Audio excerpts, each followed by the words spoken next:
Reserve bank ద్రవ్య పరపతి సమీక్ష చేసింది. గవర్నర్ శక్తికాంత్ దాస్ మాట్లాడుతున్నారు. లైవ్ లో చూద్దాం. Repatriations and rising outward FDI. Foreign portfolio investment, that is FPI inflows to EMEs have generally declined in October. Net FPI inflows to India stands at US dollar 9.3 billion so far in the current year, that is from April to December 4th.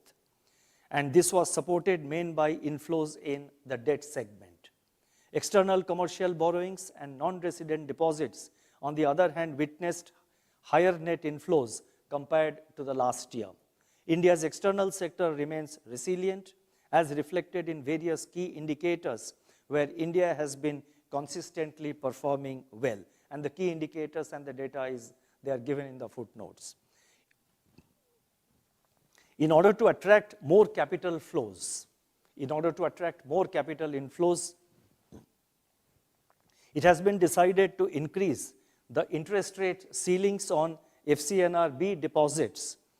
Accordingly, effective from today, banks are permitted to raise FCNRB deposits of 1 year to less than 3 years maturity at rates not exceeding the ceiling of overnight alternate reference rate, that is overnight ARR, plus 400 basis points as against 200 basis points at present.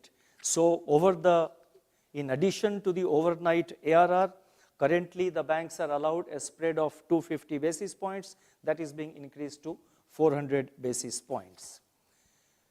Similarly, for deposits of 3 to 5 years maturity, the ceiling has been increased to overnight ARR plus 500 basis points as against 300 basis points at present. This relaxation will be available till 31st March 2025. I shall now announce certain additional measures. I again request your patience because the additional measures, they are very important. The first one relates to the FX retail platform, and this is how it is. The FX retail platform, which was launched in 2019, is now proposed to be linked with the Bharat Connect platform of the NPCI.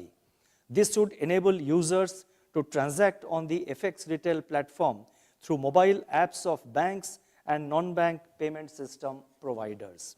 This will expand the reach of FX retail platform, enhance user experience, and promote fairness and transparency in pricing with adequate safeguards. The second announcement relates to introduction of secured overnight rupee rate, SORR, a benchmark based on secured money markets. With a view to further develop the interest rate derivative market in India and improve the credibility of interest rate benchmarks, the Reserve Bank proposes to introduce a new benchmark, namely secured overnight rupee rate, that is SORR, which is based on all secured money market transactions, that is overnight market repo as well as TREPs. The third announcement relates to Connect to Regulate, an initiative for open regulation.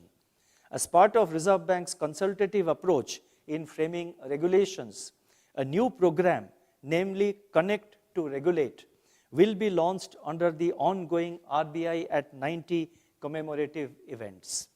A dedicated section in the Reserve Bank's website will be made available for stakeholders to share their ideas and inputs on specific topics. So we will give out a specific topic on that. We are not going to upload a discussion paper or anything, but we will just mention the topic, and we would like all stakeholders to give their opinion, suggestion, and thoughts to the RBI. So it is that makes our process of consultation much wider and much more flexible, which has been our approach over the last few years. Next announcement is introduction of podcast facility as an additional medium of communication. Over the years, the Reserve Bank has expanded its communication toolkit and techniques to enhance transparency and better connect with the people. In continuance of this endeavor, the Reserve Bank proposes to add podcasts to its communication toolkit for wider dissemination of information. And the next announcement which I am going to read out is very important for the agricultural sector, especially for small farmers. And that relates to collateral-free agricultural loan enhancement of limit.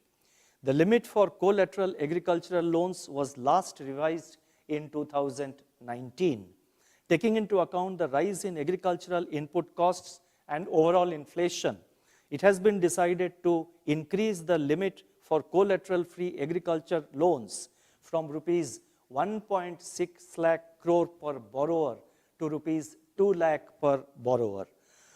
This will further enhance credit availability for small and marginal farmers.